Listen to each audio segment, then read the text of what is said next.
अस्सलाम वालेकुम दोस्तों आज की इस वीडियो में हम बात करने वाले हैं जब दौलत के लालच में एक शख्स की बीवी ने अपने शौहर से अल्लाह की इबादत करने से मना कर दिया कि तुम अल्लाह की इबादत मत किया करो। उसके बाद उस औरत के साथ जो हुआ उसको देखकर आप हैरान रह जाएंगे। आपसे गुजारिश है कि इस वीडियो को आखिर तक जरूर देखें। चलिए देखते हैं वीडियो। बन्नी इजराइल के दौर में दो भाई हुआ करते थे।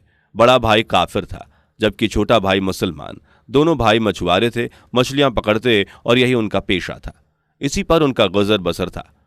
खुदा की शान ऐसी थी कि बड़ा भाई जब मछलियां पकड़ने के लिए दरिया में अपना जाल फेंकता तो उसके जाल में हर बार मछली आती, और छोटा भाई जब जाल फेंकता तो उसके जाल खाली वापस आते। और पूरे दिन की मशक्कत और कोशिशों के बावजूद उसको कभी एक तो कभी दो कभी तीन मछलियां हाथ आती, और वो अल्लाह का शुक्र अदा करता और उसके घर का दाल आटा पूरा होता।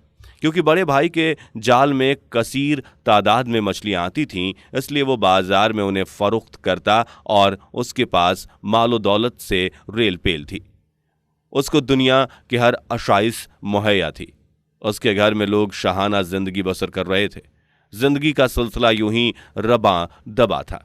छोटे भाई के दिल में यह कभी ख्याल नहीं आया कि उसके साथ ऐसा क्यों होता है। अल्लाह की रजा में राजी था और अपनी इबादत करता और अल्लाह का शुक्र करता। अल्लाह का करना ऐसा हुआ कि छोटे भाई की बीवी का इत्तेफाक से बड़े भाई के घर जाना हुआ तो उसने अपने जेठानी के तर्ज जिंदगी देखा, उसके घर में साजो सामान देखा, उसके लिबास और जेवरात देखे तो उसके औसान खता हो गए। वापस जाकर छोटे भाई की बीवी ने अपने शौहर से कहा। वो अपनी गुर्बत और अपनी तर्ज जिंदगी पर सख्त मायूस हुई। उसके कपड़े मैले कुचैले और पुराने थे क्योंकि उसको सारा दिन घर के कामकाज खुद ही करना पड़ते थे, जबकि उसकी जेठानी के यहाँ नौकर चाकर थे। इस तरह उसके पास कोई जेवरात न थे। इतने जेवरात कहाँ से आते? उनका तो मुश्किल से चूल्हा जलता था और ना ही घर के अंदर अशाइश का सामान। इन सब चीज़ों के बारे में उसके जहन में बार बार ख्यालात आ रहे थे कि उनके पास वो सब कुछ है और हमारे पास वो क्यों नहीं। और इन मसाबिस के पैदा करने में शैतान अपना पूरा पूरा किरदार अदा कर रहा था और उसको मजीद उकसा रहा था। और जब छोटा भाई घर वापस आया तो उसने महसूस किया कि खिलाफे मामूल बीबी का मिजाज बदला हुआ है और वो अपने मियाँ से कुछ अजीब रवैया इख्तियार किए हुए है। तो मियाँ उनसे पूछ लेता है, ये अल्लाह की बंदी क्या हुआ, आज तेरा मिजाज कुछ बदला हुआ है।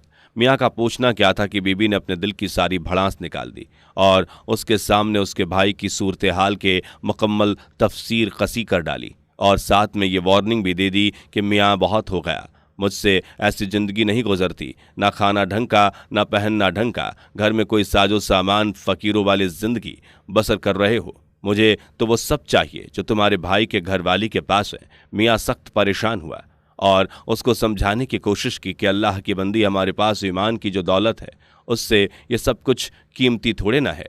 नाशुक्री की बात ना कर वरना अल्लाह नाराज हो जाएगा।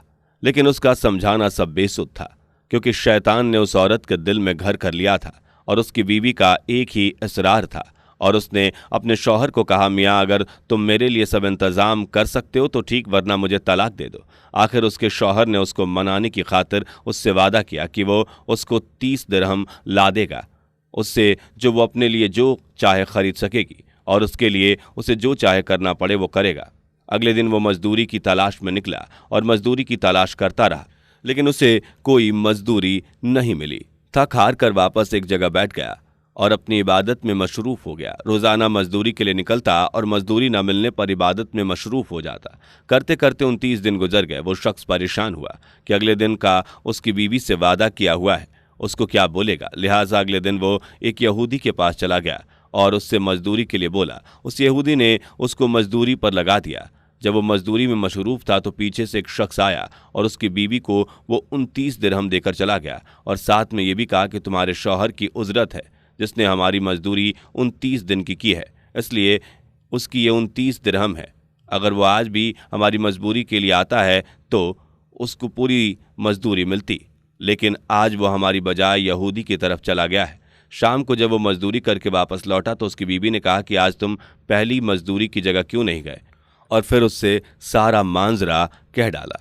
उसका शौहर इस बात पर हैरान हुआ कि यह मजदूरी देने वाला कौन हो सकता है।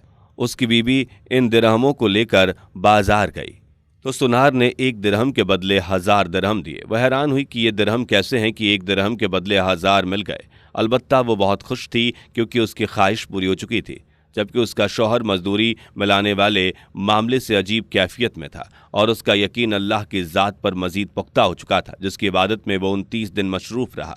बीबी बाजार से वापस घर लौटी खुशी के मारे फूली न समाती थी और शौहर को सारा माजरा बता डाला। शौहर ने पहले ये फैसला कर लिया था कि बाकी की ज़िंदगी अल्लाह की इबादत में गुजारूंगा।